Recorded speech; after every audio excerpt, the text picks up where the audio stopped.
Assalamualaikum warahmatullahi wabarakatuh.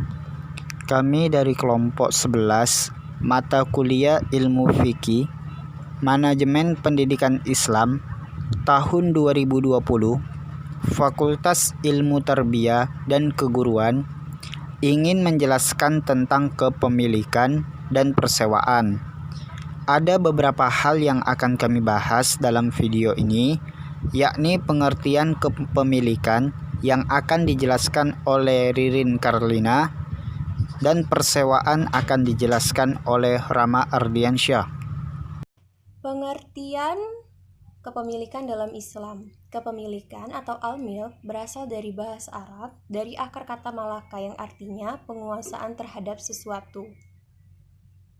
Para ahli fikih mendefinisikan hak milik atau al-milk sebagaimana kekhususan seseorang terhadap harta yang diakui syariah, sehingga menjadikannya mempunyai kekuasaan khusus terhadap sesuatu harta tersebut, baik memanfaatkannya atau mentasyarufkannya.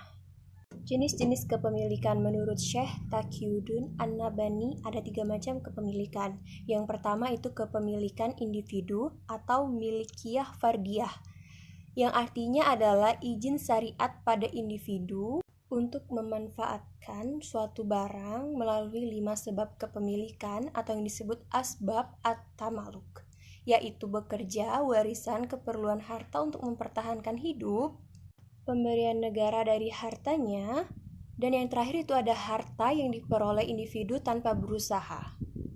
Dan yang kedua, itu ada kepemilikan umum atau milikiyah ammah, yang artinya izin syariat kepada masyarakat secara bersama-sama memanfaatkan sesuatu kekayaan yang berupa barang-barang yang mutlak diperlukan manusia dalam kehidupan sehari-hari, seperti air, sumber energi, dan lain-lain.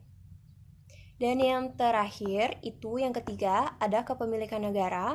Miliknya daulah adalah izin syariat atas setiap harta yang hak pemanfaatannya berada di tangan khalifah sebagai kepala negara. Sebab-sebab kepemilikan dalam hukum Islam. Seseorang memperoleh hak milik secara sah. Seseorang akan mendapatkan hak milik secara sah jika melalui salah satu dari beberapa cara, yaitu 1.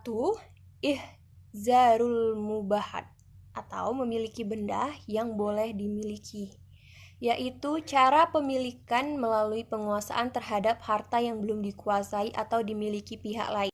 Yang kedua itu al-uqud atau akad, yaitu pertalian antar ijab dan qabul sesuai dengan ketentuan syarah yang menimbulkan pengaruh terhadap objek akad. Yang ketiga itu al-khalafiyah atau penggantiannya itu penggantian seseorang atau sesuatu yang baru menempati posisi pemilik yang lama. Yang keempat itu at-tawaludu minal mamluk, beranak pinak, yaitu sesuatu yang dihasilkan dari sesuatu yang lainnya dinamakan tawalud. Dalam hal ini berlaku kaidah setiap peranakan atau segala sesuatu yang tumbuh atau muncul dari harta milik adalah milik pemiliknya. Prinsip ini hanya berlaku pada harta benda yang bersifat produktif seperti binatang yang bertelur, beranak, menghasilkan air susu, dan kebun yang menghasilkan buah dan bunga-bunga. Pengertian persewaan. Persewaan ialah akad atas manfaat jasa yang dimaksud lagi diketahui dengan tukaran yang diketahui menurut syarat-syarat yang akan dijelaskan kemudian. Firman Allah Subhanahu wa taala, fa in arda'na lakum fa'atuhunna ujurahunna, artinya kemudian jika mereka menyusuhkan anak-anakmu untukmu, maka berikanlah kepada mereka upahnya.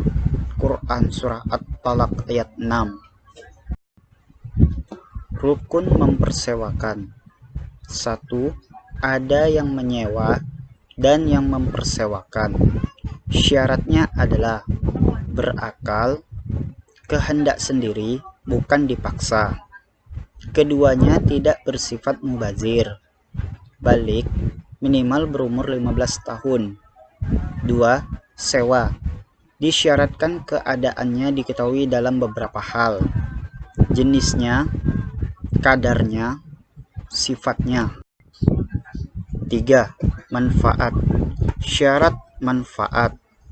Yang pertama, manfaat yang berharga. Manfaat yang tidak berharga ada kalanya karena sedikitnya. Misalnya menyewa mangga untuk dicium baunya, sedangkan mangga itu adalah untuk dimakan, atau karena ada larangan dari agama. Misalnya menyewa seseorang untuk membinasakan orang lain. Yang kedua, keadaan manfaat dapat diberikan oleh yang mempersewakan.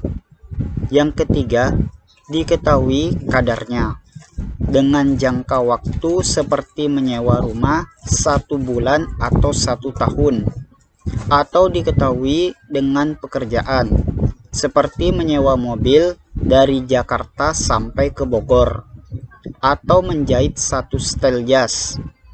Kalau pekerjaan itu tidak jelas kecuali dengan beberapa sifat, harus diterangkan terbuat dari apa, dari kayu atau batu, beberapa panjangnya, berapa pula lebar dan tebalnya.